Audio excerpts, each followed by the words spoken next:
What happens when you sit for too many years like this?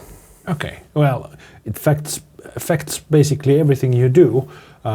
You can do, of course, a lot of things if you're like this, but it's going to affect not only the breathing pattern, but your foundation of your whole body is basically the pelvis. That's like every movement goes through the pelvis, even if it's a foot or an arm. Today's topic is super interesting. It's gonna help you drummers and also all the people in the world probably. Yeah. So we're gonna talk about how to sit on a chair.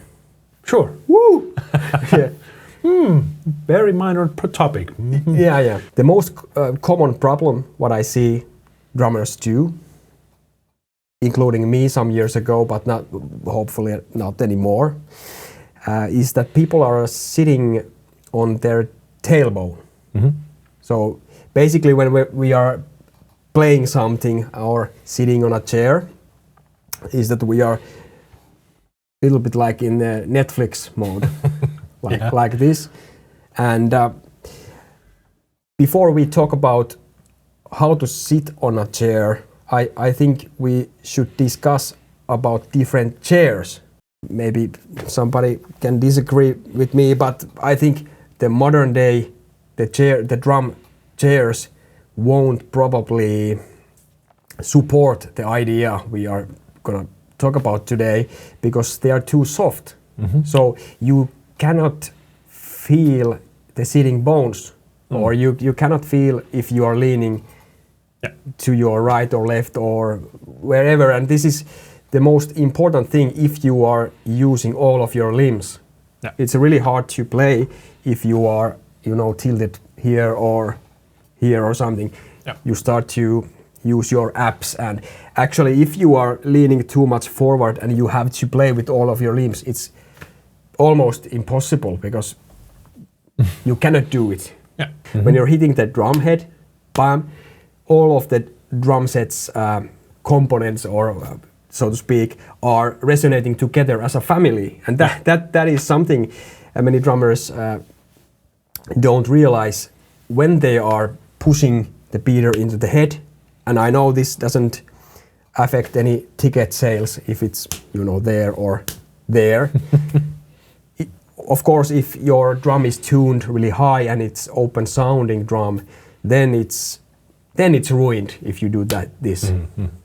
It's not boom, it's that. Okay. So you don't want to have that. You don't want to have that, and that's one big problem when you're too much here in the front. And now we could talk about tailbone versus the sitting bone thing. So what happens when you sit for too many years like this? Okay, well, it affects basically everything you do. You can do, of course, a lot of things if you're like this, but it's going to affect not only the breathing pattern, but your foundation of your whole body is basically the pelvis. That's like every movement goes through the pelvis, even if it's a foot or an arm. It might be very little bit to do with arm for something little, but when you have a more strength, you have to connect it to the middle. And if it's leaning forward, it needs a lot of energy to do. You might need to support with the leg if you're leaning with the whole body too much. So you have to have balance and do it for a longer time. If you're like this, then the forward going is going to be a strain for your back and rib cage and shoulder and even for the hip. You might have to elongate the foot to be able to do that. So maybe if you would be balanced on your sitting bones, then you can alternate which side you are or more, and it affects your nervous system in that way also, that the sitting bone is a connection point for the hamstring, and the hamstring continues from the sitting bone through the pelvis. On the SI joint goes from hamstring these ligaments, and that's an information way of how the spine is moving. So if you don't have that anymore, how your feet move is going to be more difficult. And I have interesting thinking of drumming and organ player is basically the same thing. If you think about an organ player, you're playing with your foot at the same time doing 3 different things. It's the same with drums, basically. Of course, drums might have an even higher energy, not maybe faster, but higher energies. And well, it depends. If you're not on your sitting bones, not so nice. Same thing goes with cycling. Why are you on your sitting bones? The same thing. You have a good support. You have racing is good, and you can use your pedals perfectly. Basically, the same thing. Well, same anatomy, so same thing. In your clinic, yeah. you have been treating me, so I've learned a lot of stuff. I already know that if you have pain somewhere, probably that's if I have pain here, probably the cause of the pain is not there. Usually not. Yeah, and in most occasions in my life, when I've had some pain or injury or problem somewhere, and I feel pain, the cause of that pain it can be your pelvis or something. So, how do you think that it's common to have, pain with your hands or tingling or something, you like nerve-based things because of your sitting? Yes, and why? Not instantly, but it affects if you're for a long time in a bad posture, that you don't have the support and you're like hunched back and you're continuing to use the shoulders and arms, and your breathing is affected with that. The scalenes and everything in this shoulder area is like tensing too much. Like what it has for the arms is that the nerves and blood flow comes from between the rib and 2 muscles that do the assisting breathing. And if you're constantly holding your head and the upper spine, cervical spine, and your shoulders, you're constantly holding it up, you're tensing the triangle of where the blood flow and nerve supply is coming from, and for a longer period, it might take several years before the symptoms comes. But it can be like nighttime tingling, or after you've played, it's aching with the fingers or palm.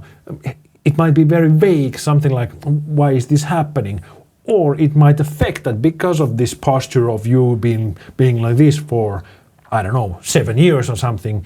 It might affect that some part of the arm is doing too much of work.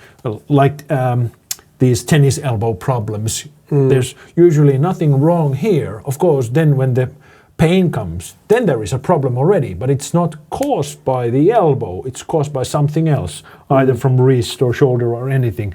Same thing with this. This is not the instant problem that comes like, now I have pain in my arms because I sit like that. Of course you can see a lot of people doing that, but for a longer time maybe you should be optimal. If there's somebody now watching the video and thinking, how could I benefit of all this information you gave now? Is there any exercise you could now give how to sit in a right way, in the right way or better posture? Two things come to mind instantly. The first one is instead of just adjusting with your back muscles, the pelvis, that's not very easy way to do. You're arching your back too much. One simple trick you can think of, that when you are sitting already, you can think of this forward.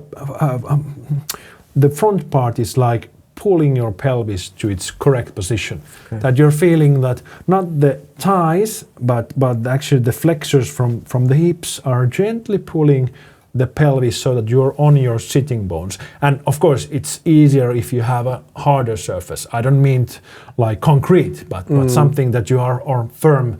You cannot really feel it on a bed or sofa. There's nothing to support you, nothing to give you the info. And so that the firmness is something you need. And also not too much forward is not good, especially for men. If you have this saddle formed that has a coming forward, too much pressure on the front of the pelvis, that's going to affect you. You will some point like, I don't want that, I'm avoiding that. So it needs to be balanced. The sitting bones are, well, they're called sitting bones, so hopefully that's something you can understand. Maybe I should sit on those when I'm doing anything that needs energy, basically. So that's one way to do.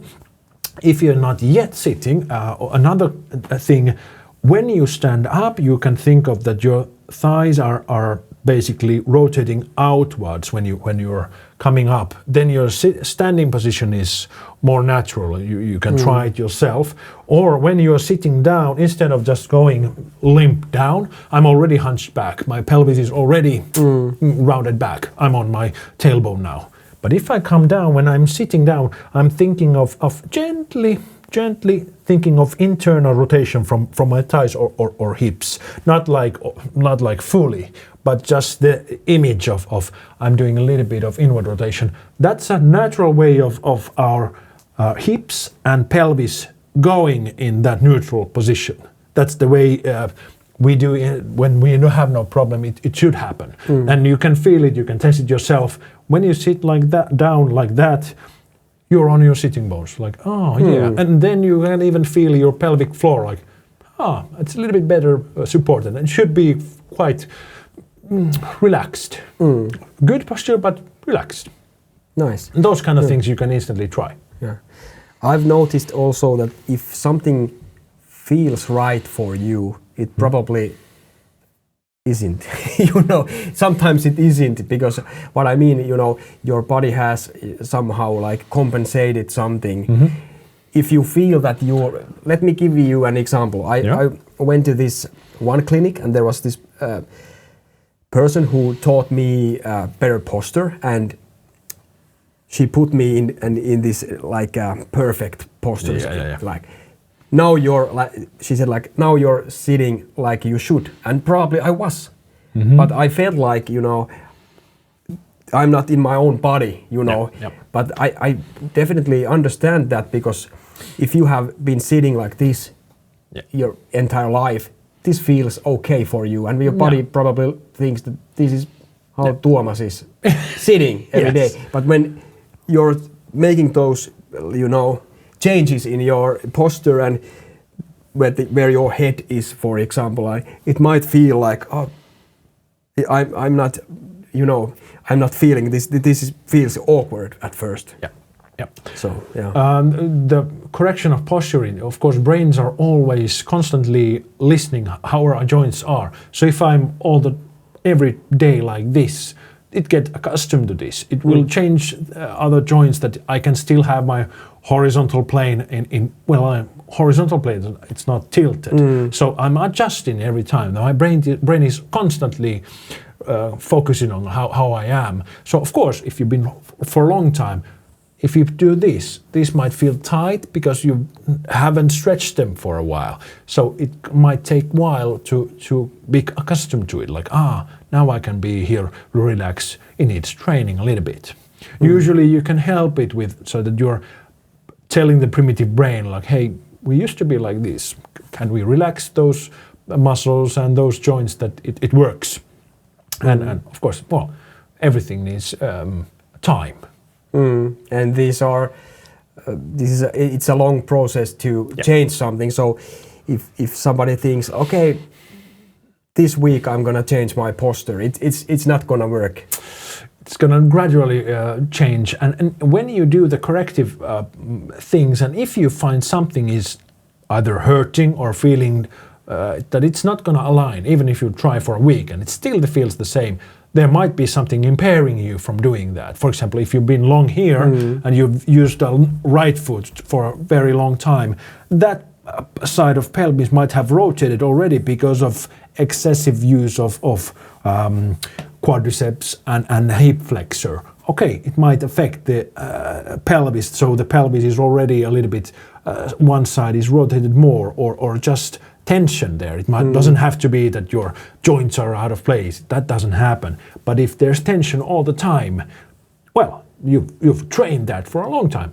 Then you need to release it. Sometimes there's impairment that requires somebody to help your system to realize, hey, this should move, or this is not in neutral. Maybe we could help it out in realize, this is why we have this. So that's why it's important to have everything that's working and the posture is so that you have the relaxed state. I have an interesting question for you. I don't know if I can explain it well enough, but I read from somewhere that when you have your, heels too much up, it somehow tells your nervous system to, run or escape or this primitive kind of thing. And I think I've played drums so many years now. I can say that when my feet are like almost flat to the ground, that's the best thing there is, because if you are sitting like this and playing like this, it somehow like it never connects somehow. So that's some kind of like primitive reflex thing. Yeah, that's the same thing. You can compare it to weightlifting. For example, weightlifters are told to press the heel down when they're pushing upwards. The heel pressing, for example, is the primitive way of activating glutes and the pelvic floor muscles that are giving the support to force the energy through your body. For example, a barbell, what you have then. The same thing, if you're on your forefoot, you can think of, like you said, like, I need to be prepared to run. If you are on a field playing, football or anything, when you want to be able to run fast to any direction, you're not on your heels because you're standing still then, but you're a little bit leading forward with the forefoot, so that you have like basically your legs are springs that you can load, like, now I can go fast that way. If you're on your heels, very difficult. You have to force your weight first. Well, same thing. You're constantly, maybe your tempo is running as well then, so maybe be relaxed. When you're standing still, you have 50-50. I can do whatever I like. I can do lean back, a little bit relax more, or I can go forward. So that has you the option to choose what to do. So is it activating different parts of the nervous system when I'm here and when I'm here? Yes, and you're constantly holding your calves, and if you think, try to stand on your toes all day. Not nice. You cannot do that. You're completely cramped. So not very effective. You should be optimal to do it for a long run. You're like long distance runner when you're drumming. So I don't want to be sprinters. So that you're drumming 1 minute, then you need 1 minute break. I don't know that kind of music. Yeah. Maybe grindcore, metal music, like one minute song. Could be, yeah. Or TikTok song. Yes. Yeah. But so you can do it, probably. Yeah. Even I could do it. Yeah. Thanks, guys, for watching the video. Can you give us 2 big takeaways from this video? We want to hear and see your comments. And if you want to take our little quiz or assessment, you can find the link in the description. There's 30 questions. You can tell us about your drumming and if you have any hidden limitations. But that's all, folks, for today, and see you in the next video.